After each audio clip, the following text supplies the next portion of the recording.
இந்த ஒரு மிக்சரை மட்டும் ரெடி பண்ணி வச்சுக்கிட்டிங்கன்னா டின்னர் என்ன செய்யணும்னு கவலையே பட வேணாம், சட்டுன்னு செஞ்சிடலாம். அதுக்கு முன்னாடி என்னோட சேனல் யூஸ்ஃபுல்லாக இருந்தால் மறக்காமல் சப்ஸ்கிரைப் பண்ணிக்கோங்க, பக்கத்தில் இருக்க பெல் சிம்பிளையும் கிளிக் பண்ணிக்கோங்க.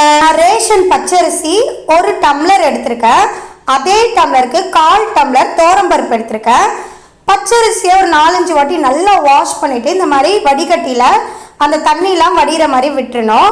அப்புறம் ஒரு காட்டன் கிளாத்தில் அந்த பச்சரிசியை நல்லா ஃபேனுக்கு அடியில் இந்த மாதிரி உலர்த்த விடணும். தண்ணி எல்லாம் போயிட்டு நல்லா அரிசி காஞ்சிரும். ஒரு 1/2 hour ஆகும் அரிசி நல்லா காய.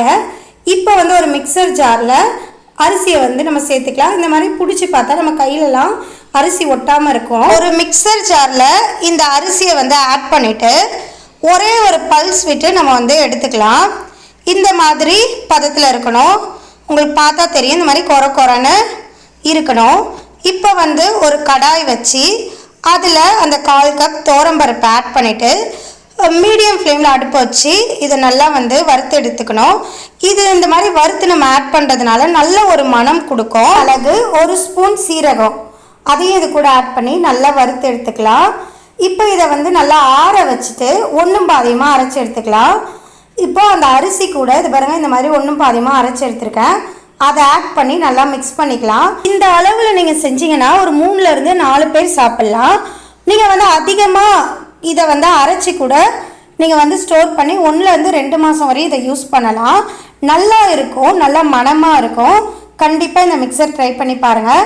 இப்போ ஒரு குக்கரில் ஒரு 2 ஸ்பூன் ஆயில் விட்டு 1 ஸ்பூன் கடுகு போட்டிருக்கேன். கடுகு நல்லா பொரிஞ்சதும் 1 கொத்து கருவேப்பிலை ஆட் பண்ணியிருக்கேன்.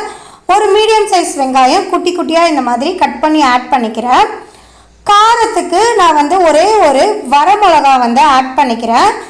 உங்களுக்கு காரம் கொஞ்சம் அதிகமாக தேவைப்பட்டுச்சுன்னா நீங்கள் பச்சை மிளகாவை குட்டி குட்டியாக கட் பண்ணி இந்த சமயத்தில் ஆட் பண்ணி வதக்கி விட்டுக்கலாம்.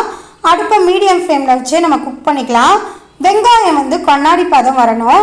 இப்போ வெங்காயம் வதங்கிறதுக்கு ஒரு 1/4 ஸ்பூன் உப்பு ஆட் பண்ணிக்கிட்டு வதக்கி விட்டுக்கிறேன். இப்போ நான் எந்த கிளாஸில் அரிசி பருப்பு அளந்தனோ அதே கிளாஸில் 3 டம்ளர் தண்ணி ஆட் பண்ணிக்கிறேன். இந்த டிஷ்ஷுக்கு தேவையான அளவு உப்பு நம்ம இப்போ ஆட் பண்ணிக்கலாம். உப்பு கொஞ்சம் கூடுதலாக தான் ஆட் பண்ணணும். லைட்டாக அந்த தண்ணியை நீங்கள் டேஸ்ட் பண்ணி பாருங்கள். டேஸ்ட் பண்ணும் போது லைட்டாக ஒரு கல் உப்பு உங்கள் வாயில் ஜாஸ்தியாக தெரிகிறது, அதான் கரெக்டான பதம். இப்போ அந்த மிக்சரை இதில் சேர்த்துட்டு நல்லா மிக்ஸ் பண்ணி விட்டு ஒரே ஒரு ஸ்பூன் நெய் ஆட் பண்ணிக்கலாம். நல்லா வாசனையாக இருக்கும். இந்த மாதிரி கொதிக்கும் போது மூடி போட்டு நம்ம மூடி வச்சுட்டு மீடியம் ஃப்ளேமில் வச்சுட்டு ஒரே ஒரு விசிலுக்கு ஆஃப் பண்ணோன்னா நம்மளுக்கு சூப்பராக சுவையான அரிசி உப்புமா ரெடி ஆகிடும். கண்டிப்பாக இதை ட்ரை பண்ணிவிட்டு எப்படி வந்துச்சுன்னு எனக்கு மறக்காமல் கமெண்ட் பண்ணுங்கள். இதை மட்டும் நம்ம ரெடி பண்ணி வச்சுட்டா அடிக்கடி உப்புமான்னு கேட்குறவங்களுக்கு இந்த மாதிரி செஞ்சு கொடுத்தா கண்டிப்பாக விரும்பி சாப்பிடுவாங்க. ரொம்ப ஹெல்த்தியும் கூட.